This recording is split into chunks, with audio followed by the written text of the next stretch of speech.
आपने MRP word सुना होगा। MRP हर एक चीज के पीछे लिखा होता है, मैक्सिमम रिटेल प्राइस। ठीक है, क्या आपको मालूम है ज्योतिष पे भी एक MRP है? नहीं मालूम होगा क्योंकि मैंने बनाया है। अब वो MRP आज की डेट में एस्ट्रोलॉजी के लिए बहुत जरूरी है। क्या MRP से क्या मतलब है?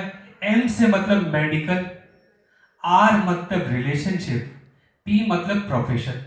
यानी कि मेडिकल एस्ट्रोलॉजी, रिलेशनशिप एस्ट्रोलॉजी और प्रोफेशन एस्ट्रोलॉजी 90% क्वेश्चन एक एस्ट्रोलॉजर के पास इसी से संबंधित आते हैं। राइट या रॉन्ग? तो ये MRP वर्ड जो मैंने बनाया, मुझे लगता है काफी समय तक अब ये टिकेगा। चलिए चलिए, अब MRP तो हमने देख लिया। इसमें से छोटी सी बात मैं लेता हूं R के ऊपर, यानी कि रिलेशनशिप के ऊपर। रिलेशनशिप का कारक तो सबको मालूम है, शुक्र है, सबको मालूम है। लेकिन आजकल एक और मेन कारण है, हेलो, जिसकी वजह से रिलेशनशिप आजकल चलती नहीं है। वो क्या कारण है मालूम है किसी को? वो कारण है ये, झुकेगा नहीं साला। कोई झुकना नहीं चाहता। मतलब मैं उसे कॉल क्यों करूं बार बार, मैं उसे 4 बार कॉल कर दूंगा, अब तो वही करेगा। झुकना नहीं चाहते। मैं क्यों सॉरी बोलूं जब मेरी गलती नहीं है तो? राइट? तो कोई झुकना नहीं चाहता, यानी कि इसीलिए रिलेशनशिप में भी प्रॉब्लम आती है। और इसी के लिए मैं एक शेर भी सुनाना चाहूंगा। रिश्तों को बनाना चाहिए, रिश्तों को बनाना चाहिए और रिश्तों को निभाना चाहिए। रिश्तों को बनाना चाहिए, रिश्तों को निभाना चाहिए, और अगर बात आ जाए तू मैं पर, तो उस बहस में हार जाना चाहिए। जी हाँ, तभी रिश्ते जो है आपके चलेंगे। तो ये जो ईगो है ना, ईगो हमको छोड़नी पड़ेगी। चलिए, ये तो एक जनरल प्रेडिक्शन हो गई। अब बात करते हैं जो इसका मेन कारक है, शुक्र। अगर किसी के चार्ट में D1 के अंदर भी शुक्र अच्छा बैठा है, अच्छा बैठा है का क्या मतलब है? उच्च का है, सब राशि है, मालव्य योग है, और उसके ऊपर कोई भी पाप प्रभाव, इसको बोलते हैं राकेश या सोम की दृष्टि नहीं है। राकेश आप समझ गए होंगे, राहु केतु शनि, और सोम से मतलब है सूर्य और मंगल। तो अगर उसकी दृष्टि भी शुक्र पे नहीं है और शुक्र अच्छा बैठा है, तो इसका मतलब वो बंदा रिलेशनशिप सबके साथ निभाएगा।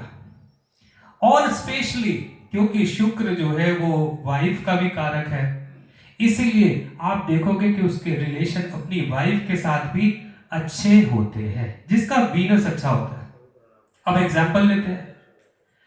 अब ऐसा नहीं है कि जिसका शुक्र अच्छा है उसकी 2 शादियां नहीं हो सकती, क्योंकि शादी के लिए तो हम क्या देखेंगे? 7th हाउस का लॉर्ड देख लेंगे, 7th हाउस को देख लेंगे, राइट? और अगर कोई पाप कत्री भी देख लेते हैं लोग, है ना, 7th हाउस फंसा हुआ तो नहीं है, तो कहीं हो सकता है उसकी 2 शादियां हो जाए। लेकिन 2 शादियों के बावजूद भी वो बंदा पहली वाइफ को नहीं छोड़ेगा, अगर शुक्र बहुत अच्छा है तो। एग्जाम्पल सुनना है तो सुनिए, धर्मेंद्र जी 12th हाउस के अंदर उनका शुक्र अपनी राशि में बैठा है, पहली शादी हो गई थी।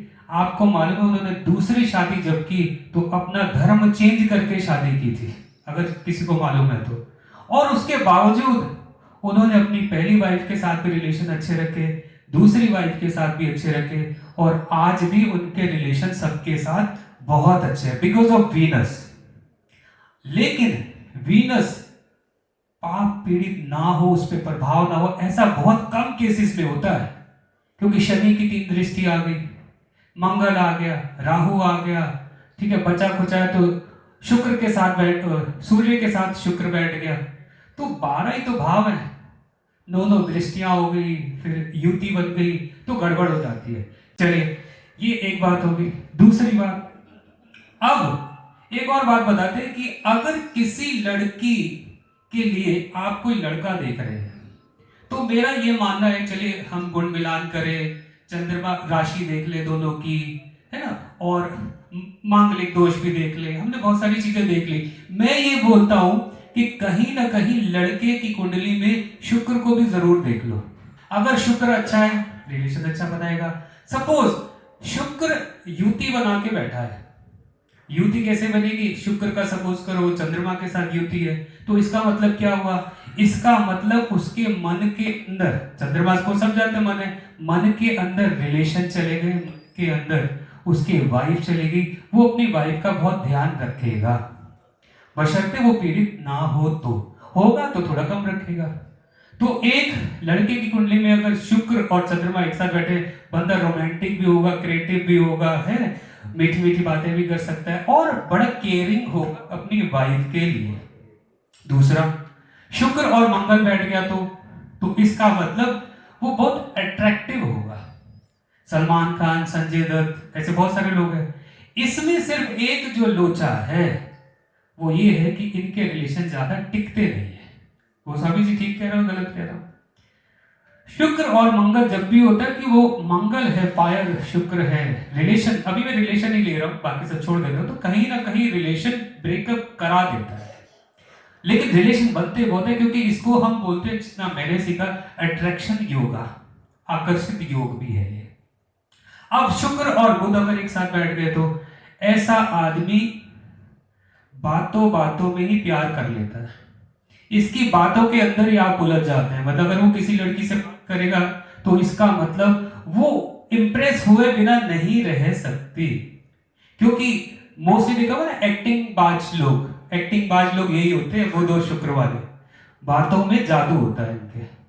चलिए, फ्लर्टी भी होते हैं, और ऐसे लोगों को रूठों को मनाना भी बहुत अच्छे से आता है, बहुत जल्दी मना लेते हैं अगर इनका कोई रिलेशन में कोई रूठ जाए तो।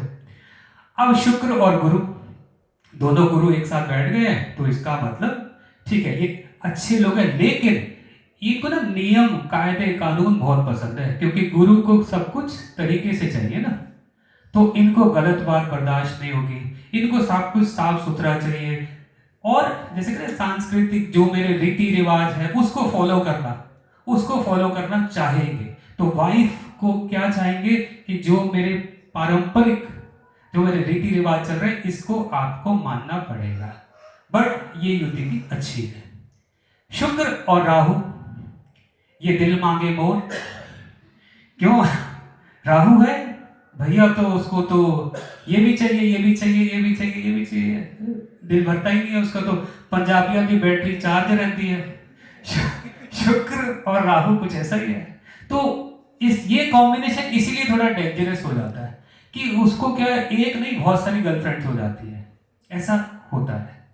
चलिए, शुक्र और शनि ले लेते हैं, चलो। तो यानी कि शुक्र और शनि, आप लोग भी आगे चेक करना, शुक्र और शनि एक साथ है तो उसका कोई एक एक्स्ट्रा मैरिटल अफेयर बोलूंगा, या एक ऐसा रिलेशन जो सीक्रेट रिलेशन होता है, जो लोगों को नहीं पता, वो हो सकता है। और लास्ट बट नॉट लीस्ट, शुक्र और केतु अगर एक साथ आ जाए तो उसका मतलब हमसे क्या भूल हुई जो ये खता हमको मिली। मेरे पास गाड़ी है, बंगला है, पैसा है, बट गर्लफ्रेंड नहीं है। क्यों? गर्लफ्रेंड उसकी बनेगी तो छोड़ के चले जाती है। तो राहु सॉरी शुक्र और केतु अगर होगा तो मतलब कहीं ना कहीं ब्रेकअप आपका होगा ही होगा, वो रिलेशन टिकते नहीं। इवन शादी के बाद भी रिलेशनशिप में प्रॉब्लम जरूर आएगी।